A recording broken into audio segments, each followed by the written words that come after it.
Hello guys. March 9 நம்ம கார்த்திக் கதையில என்ன நடக்க போகுது அப்படிங்கிறத பார்க்கலாமா? அதுக்கு முன்னாடி உங்களுக்கு ஒரு சின்ன கிவ்அவே அனௌன்ஸ் பண்ண போறேன். 200 ரூபீஸ்க்கு ஒர்த்துள்ள கிளிப்ஸ் அண்ட் ஆக்சசரிஸ் கிவ்அவே கொடுக்க போறோம். ஸோ நீங்க இந்த கிவ்அவேல கலந்துக்கணும் அப்படின்னா நம்மளுடைய வாட்ஸ்அப் சேனல் டிஸ்கிரிப்ஷன்ல கொடுத்துருக்கேன். அந்த வாட்ஸ்அப் சேனலை ஃபாலோ பண்ணுங்க. உங்களுக்கு கண்டிப்பா 200 ரூபீஸ் கிவ்அவே கிடைக்கிறதுக்கு வாய்ப்புகள் இருக்கு. அதோட இந்த கிவ்அவே சம்பந்தமா உங்ககிட்ட எந்தவித பணமும் நான் கேட்க மாட்டேன். ஸோ கொஞ்சம் அலர்ட்டா இருந்துக்கோங்க, ஓகேவா? சரி, வாங்க வீடியோல என்ன நடந்துச்சு அப்படிங்கிறத பார்ப்போம். நம்ம ஹீரோ வந்துட்டு எப்படியாவது அந்த நகை எங்க இருக்கு அப்படிங்கிறத கண்டுபிடிக்கிறதுக்கு ரொம்ப ட்ரை பண்றாரு. அப்பதான் அந்த வில்லன் இருக்கான, அவன் அந்த வில்லி எல்லாருமே சேர்ந்து ஒரு பிளான் பண்றாங்க. வில்லி சொல்றாங்க, என்னங்க, இந்த நகையை நம்ம இப்படியே கையில வச்சுக்கிறது பாதுகாப்பு இல்லை. அதனால இந்த நகையை வந்து நம்ம வேற ஒரு இடத்துல வைக்கணும்.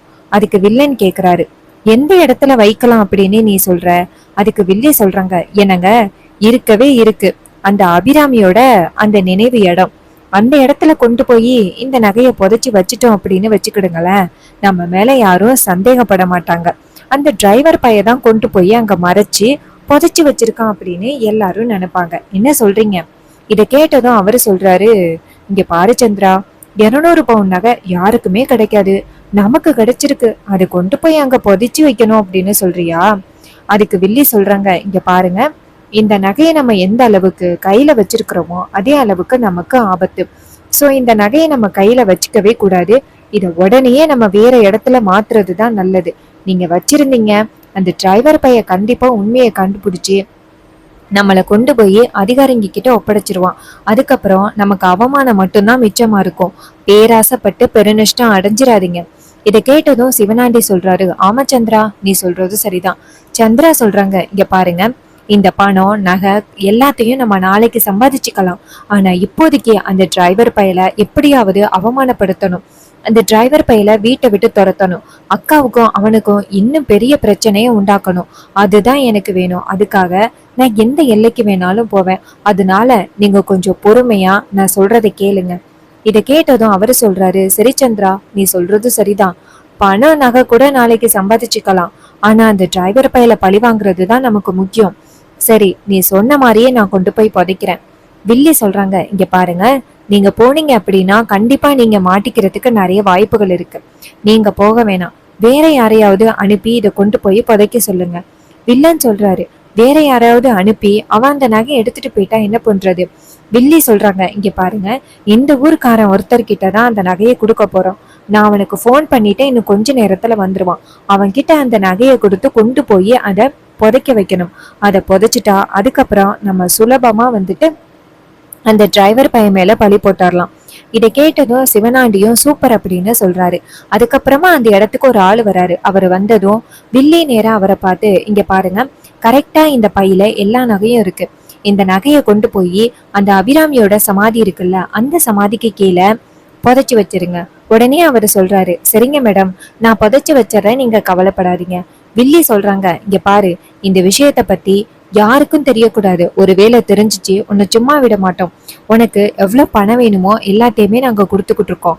நீ தேவையில்லாம யாருக்கிட்டையாவது இந்த விஷயத்த பத்தி சொல்லணும் அப்படின்னு நினைச்ச பெரிய பிரச்சனை ஆகிரும். அதுக்கு அவர் சொல்றாரு, சரி, நான் யாருக்கிட்டையும் சொல்ல மாட்டோமா, நீங்க எங்களுக்கு நிறைய பணம் கொடுத்துருக்கீங்க, நாங்க எப்படி வந்துட்டு உங்களுக்கு விசுவாசமா தான் இருப்போம், கண்டிப்பா ஏமாத்த மாட்டேன், கொடுங்கம்மா அப்படின்ட்டு நகைய வாங்கிக்கிறாங்க.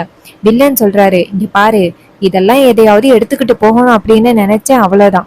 அவரு சொல்றாரு, ஐயா, அப்படியெல்லாம் நான் எடுத்துட்டு போக மாட்டேன், நீங்க சொன்ன மாதிரியே நான் கொண்டு போய் அந்த இடத்துல புதைச்சி வைக்கிறேன் அப்படின்னு சொல்லிட்டு அவரு கரெக்டா அந்த நகையெல்லாம் எடுத்துக்கிட்டு யாருக்கும் தெரியாம அபிராமியோட அந்த நினைவு இடத்துக்கு போறாங்க.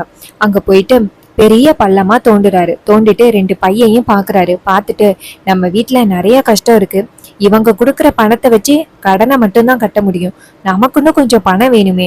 சரி, திறந்து பாப்போம் உள்ளார என்ன இருக்கு அப்படின்னு அவர் திறக்கிறாரு. பார்த்தா உள்ளார நிறைய நகையும் நிறைய முத்துகளும் இருக்கு. இத பார்த்ததோட அவருக்கு ஆசை வந்துருச்சு. என்னடா இது, கண்ணு முன்னாடியே கோடிக்கணக்கான பணம் இருக்கு. சரி, இது எல்லாத்தையும் எடுத்தா நம்ம மாட்டிப்போம், கொஞ்சோண்டு முத்துக்களை மட்டும் எடுத்துப்போம் அப்படி அப்படின்ட்டு அவரு கொஞ்சமா அந்த முத்துக்களை மட்டும் எடுத்து பாக்கெட்ல வச்சுக்கிறாரு. வச்சுட்டு பெரிய குழியா தோண்டி அதை உள்ளார வைக்கிறாரு. வச்சுட்டு இன்னும் அவருக்கு ஆசை தீரல. இன்னும் 2 முத்துகளை எடுத்து வச்சுக்கிட்டா போதும் அப்படின்ட்டு இன்னும் கொஞ்சம் முத்துகளை எடுத்து அவர் பைக்குள்ள வச்சுக்கிறாரு. அவருக்கு கொஞ்சம் உடம்பு சரியில்லை, அதனால அவர் ஊசி போட்டிருக்காரு. அவரு பாக்கெட்ல இருக்கிற அந்த ஊசி கீழே விழுந்துருது, சில முத்துகளும் கீழே விழுந்துருது. அவர் அதை சரியா கவனிக்கல. அதுக்கப்புறம் அவர் எல்லாத்தையும் புதைச்சிட்டு அந்த இடத்துல இருந்து போயிடுறாரு. இன்னொரு பக்கம் அவரு நேரா சிவனாண்டிக்கு ஃபோன் பண்ணி, ஐயா நீங்க சொன்ன மாதிரியே அந்த அபிராமியோட நினைவு இடத்துக்கு போயிட்டு அந்த இடத்துல நான் புதைச்சிட்டேன். அதுக்கு சிவனாண்டி கேக்குறாரு, சரி யாராவது உன்னை பார்த்தாங்களா? அவரு சொல்றாரு, இல்லையா, என்னை யாரும் பார்க்கல. அப்ப சிவனாண்டி சொல்றாரு, சரி நீ இந்த ஊரை விட்டு கிளம்பு, நான் பாத்துக்கிறேன். அவரு சொல்றாரு, சரிங்கய்யா அப்படின்ட்டு வீட்டுக்கு போறாரு. இன்னொரு பக்கம் சிவனாண்டி நேரா அவங்க பொண்டாட்டிக்கு கால் பண்ணி, சந்திரா நம்ம நினைச்ச மாதிரியே காரியத்தை சாதிச்சாச்சு. அந்த அபிராமியோட நினைவு இடத்துல அந்த நகையெல்லாம் புதைச்சு வச்சாச்சு. இனிமே ஊர் மக்கள் கிட்ட ஒரு பொருளையை கிளப்பி விட்டு அந்த இடத்துல தோண்டுனா கண்டிப்பா நகை இருக்கிறது தெரியும். எல்லாரும் அந்த கார்த்தி பையதான் காரணம் அப்படின்னு நினைப்பாங்க. Super plan. இதை கேட்டதும் சந்திரா சொல்றாங்க, ஆமாங்க சூப்பர் பிளான் அப்படின்ட்டு ரொம்ப ஹாப்பியா பேசிக்கிட்டு இருக்காங்க. அதுக்கப்புறம் சிவனாண்டி சொல்றாரு, சரி இந்த பொருளிய கலப்புற வேலையை நான் பாத்துக்கிறேன். இதை கேட்டதும் வில்லியும், சரிங்க அக்காக்காரிக்கு மட்டும் இது தெரிய வந்துச்சு, அக்காக்காரி கண்டிப்பா அந்த டிரைவர் பையல சும்மாவே விட மாட்டா. இது எல்லாத்தையும் எப்படா பாப்போம் அப்படின்னு எனக்கு ஆசையா இருக்கு. இதை கேட்டதும் அவரு சொல்றாரு, எனக்கும் தான் சந்திரா. அந்த வீட்டுக்குள்ள எப்படா பிரச்சனை நடக்கும், அந்த டிரைவர் பையல எப்ப ஈஸ்வரி காலி பண்ணுவா அப்படின்னு நானும் எதிர்பார்த்து காத்துக்கிட்டு இருக்கேன் அப்படின்னு சொல்லி பேசுறாங்க. அப்ப நம்ம ஹீரோ என்ன பண்றாருன்னா, எங்க பார்த்தாலுமே தேடுறாரு. பத்தா அவருக்கு எந்தவித ஒரு தகவல் கூட கிடைக்கல.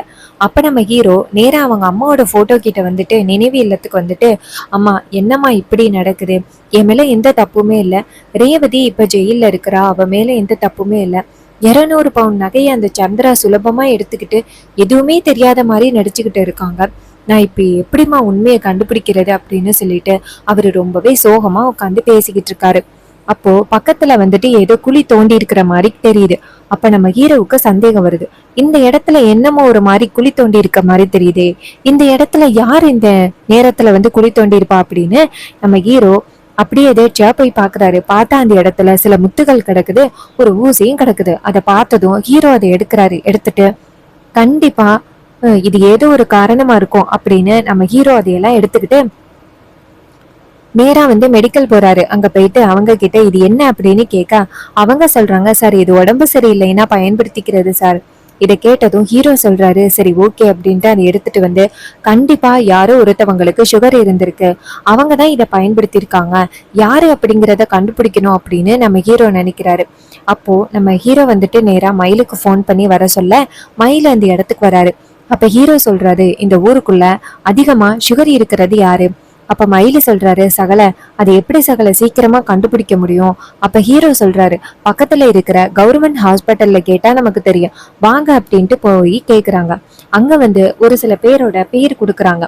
அதுல ஒருத்தர் மட்டும் சந்தேகமா இருக்கு. அப்ப நம்ம ஹீரோ அதை பார்த்துட்டு கண்டிப்பா இவனா இருக்கிறதுக்கு தான் வாய்ப்பு இருக்கு, இவனுக்கும் இந்த விஷயத்துக்கும் ஏதோ சம்பந்தம் இருக்கு அப்படின்ட்டு நம்ம ஹீரோ என்ன பண்றாருன்னா நேரா அவர் வீட்டுக்கு போறாங்க. அங்க போயிட்டு அந்த ஆளை பாக்குறாங்க.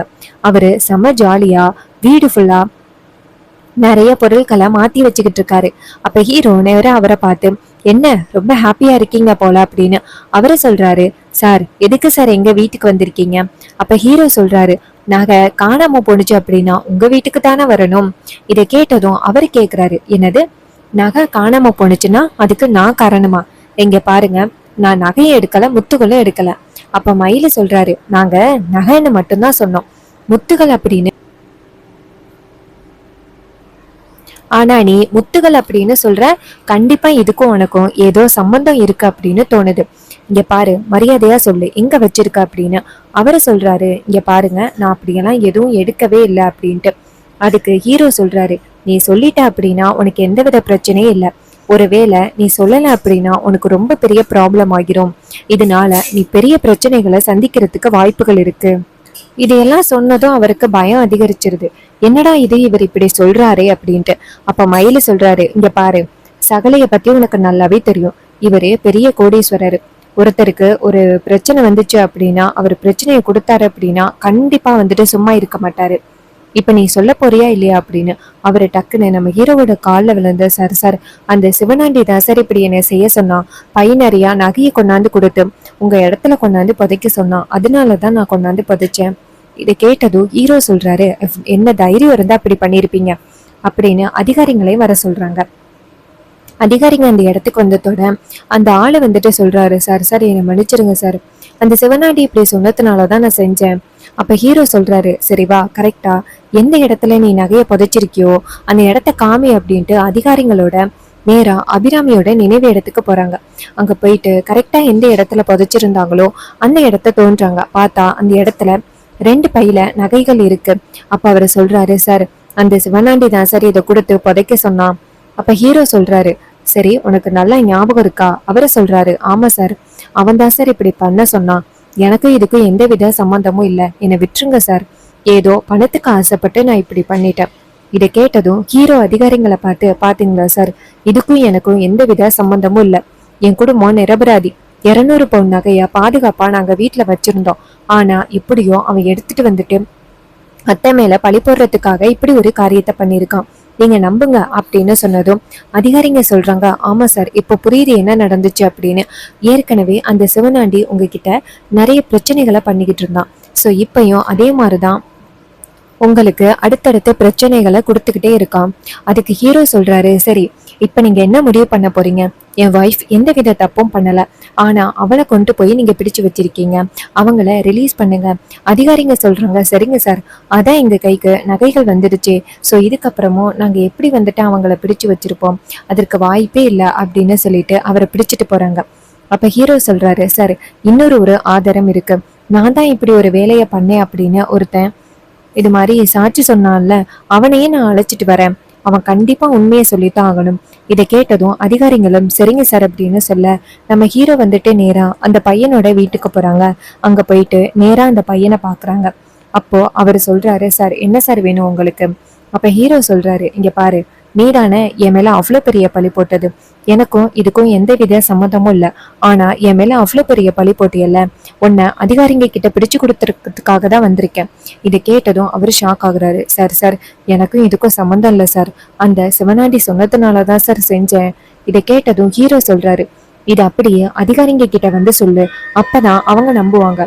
இதை கேட்டதும் அவரு சொல்றாரு, சரிங்க சார், நான் இப்பவே வந்து சொல்றேன் அப்படின்னு சொன்னதும் ஹீரோ சொல்றாரு, சொல்றதுதான் உனக்கு நல்லது அப்படின்ட்டு. அதுக்கப்புறம் அவரை நேரா அதிகாரிங்க கிட்ட கூட்டிட்டு வராங்க.